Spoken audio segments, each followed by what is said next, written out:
October the 1st, 2024, I receive a knock at the door and a package is passed to me by my mailman. Confused, I open the package. I'm not expecting anything, so I delve inside and I see the logo of Sub250. I recognise this, as it's the same company who make the Oasisfly25, the drone that I've called my favourite of 2024. I look closer to the side of the box and I see it says Oasisfly30, a 3-inch version of the drone I've called the best of 2024. Now, I don't particularly like the phrase the best this, the best that, the best the other. It's caught me out before when making purchases. However, we all have favourite things, don't we? We all have favourite chocolates, favourite wine, favourite YouTubers, cough, cough, favourite children. Although I can't say that because my children watch these videos and I love them all equally. I sit and ponder, how will the extra half an inch change my life? Will I be able to use the extra size effectively? Is it just about being bigger, or is it how you use it? I've now got something that's bigger, but the question is, can I use it effectively? And with that, there was just one thing to do, and that was to build the frame that Sub250 have sent me for free, without any payment, before seeing this video. I've got no idea I'm actually making it, to be fair, and find out whether the Sub250 Oasisfly30 is better than the 25.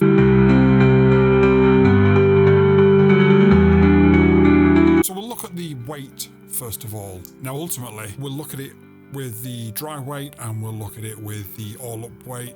Essentially we are looking at a drone that is 1 gram lighter than the smaller version. That's right, lighter. So we can see on screen that the Sub250 Oasisfly25 is 181 grams, whereas the Oasis 30 is 180 grams, so it's only 1 gram less. But combine that as a package and you've got 1 gram less of weight, which in the Sub250 category, a gram can make all the difference, but also an extra half an inch in prop size. So you've got an extra half an inch of thrust whilst having a slightly lower weight. That can only really be a good thing. Once we add the battery, it gets a little bit bigger, does the gap, and I'm not quite sure why. But the the Oasisfly25 is 247 grams and the Oasisfly30 is 245 grams. So with the battery, it's actually 2 grams lighter and you've got that extra half an inch prop as well. And that's with exactly the same pack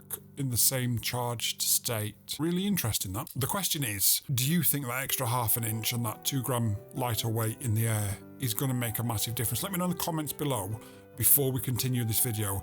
And then once you get to the end of it, you can come back and tell me if your answer was right.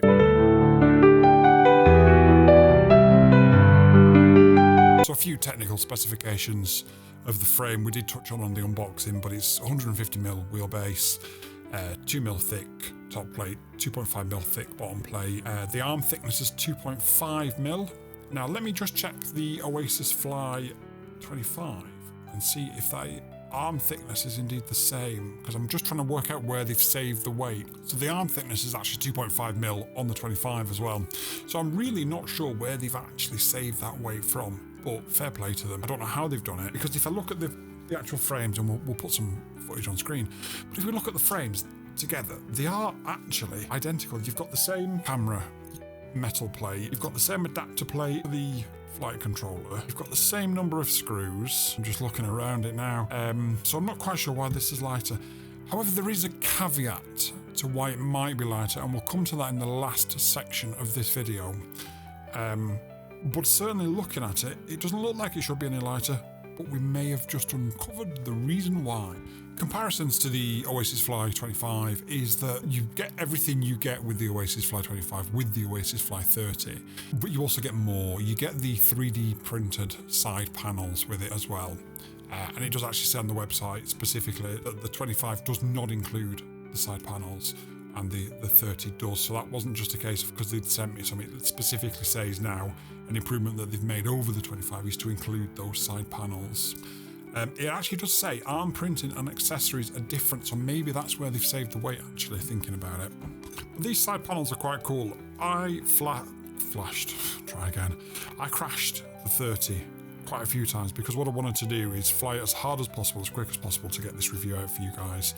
And in doing so, there were a few accidents. Now that was purely down to me just just pushing that extra 1% rather than just holding back a little bit. I've crashed it 6 times. There's no damage to it whatsoever. There's no cracks in it. There's no...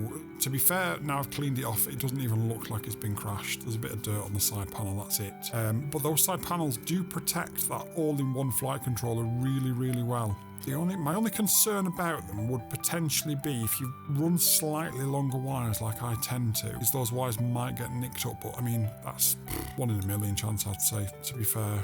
So yeah, those side panels actually, I think we need to start seeing more of those because that protects that all-in-one flight controller really, really well. Doesn't really add any weight to it either. Props that they recommend that you use with this are, of course, HQ props. All praise to the god of HQ. 3x3x3s. The bind and fly version, the bind and fly but without an O3, so plug and play version, comes with exactly the same motors, the Sub250 1440 4500 kV motors as the smaller brother does. It's got the same flight controller AIO all in one, and it costs an extra $10 versus the 25. That's for the plug and play version. As we take a look at some of the flight footage, we can discuss the benefits of the 30 and what it brings to the table for the very slightly higher $10 price. You've got bigger props, which means you have more thrust, which means you can cover more ground more quickly with that extra 1/2 inch prop that you've got. One of the things I raised about the 25 is only having 2.5 inch props. It was great in pretty much every way, except if you wanted to cover a long distance quickly. Now, there are laws and things around that I'm not going to go into, but there are places in the world where you can do that. And a 2.5 inch prop probably going to cause you a few issues with regards to how far you can get. The extra 1/2 inch offered will provide you with that extra thrust to give you the extra speed to get you a further distance into the future. Now, top speed wise, I didn't record it on my goggles unfortunately, but I do have a GPS on this and it was just under 100 kilometers an hour, which is about 62, 63 miles an hour ish. You're also benefiting from a lighter design as well. Because of the larger size of the props and the added thrust that gives you, it will provide better performance in windier conditions and will provide better flight stability. Now, I do like to point out any negatives that I can see in these reviews. We like to keep these reviews as honest as possible, and I will always look at the positive and at the negative. And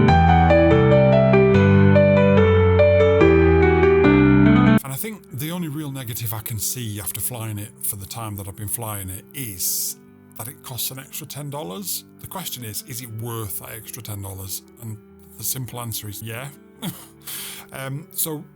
There is a minus point there. It is genuinely the only one I can find. I'm not sponsored by Sub250. They did send me the frame free of charge, but nothing else. Now that comes into the caveat with this review.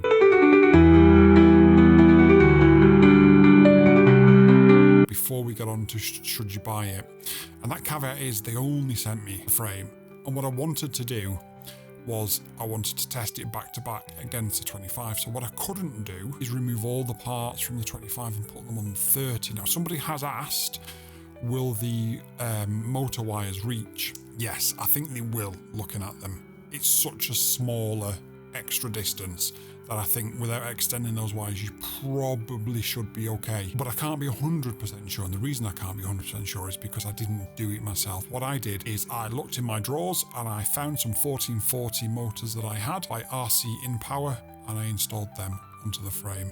I used a Neutron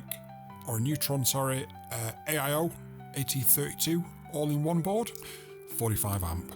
So the flight controller is essentially the same spec as what Sub250 offer. I think the Sub250 one is actually an F7, so probably better spec'd.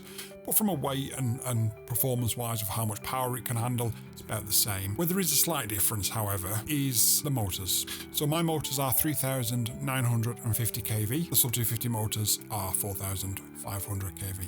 So the Sub250 version may well come in slightly heavier than the build that I've done, just because it's got a couple of different parts. The other thing to note as well is that my 30 will have more torque at the bottom end, but less top speed at the top end. So I can't do a direct comparison with speed and this and that and the other. I can only, at this moment in time, until I can get a hold of some Sub250 motors, some 4500 Sub250 motors.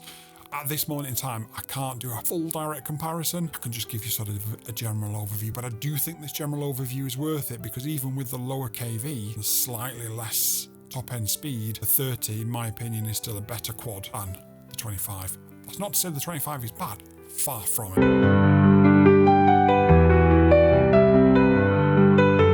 And as always, with these reviews, we get to the last section, and that is always, should you buy it? I think this is quite an easy one. If you're looking for a sub 249 gram FPV drone and you don't already own the Sub250 Oasisfly 25, this is probably the best on the market in the 3-inch.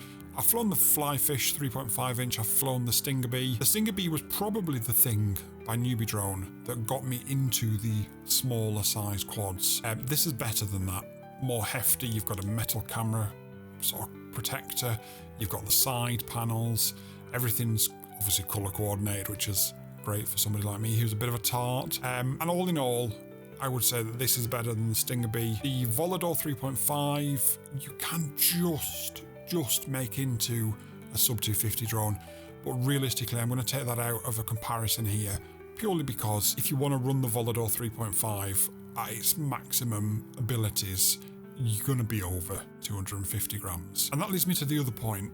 To get under 249 grams with this, I've had to use a LIHV 660 mAh pack. Excuse me, I've just hit my microphone. If I used an 850 pack, I would be over by about 17-18 grams. So that's something to bear in mind. And I think, like I said, the only other thing to consider is what the alternatives are. The alternative is, do you want something that's got smaller props and that weighs a little bit more, in which case go for the Oasisfly 25? Do you want something that is slightly lighter with slightly bigger props? Then in the 3-inch space, I know there are a few other 3-inch drones. I haven't yet flown them. I can only rate what I've flown at this moment in time. I've flown quite a few, and as it stands, the Sub250 Oasisfly30 is top of the 3-inch Sub 249 FPV pile. There's a link in the description down below. It is an affiliate link. It won't cost you any extra. Please let Sub250 know that I sent you. And until next time, peace.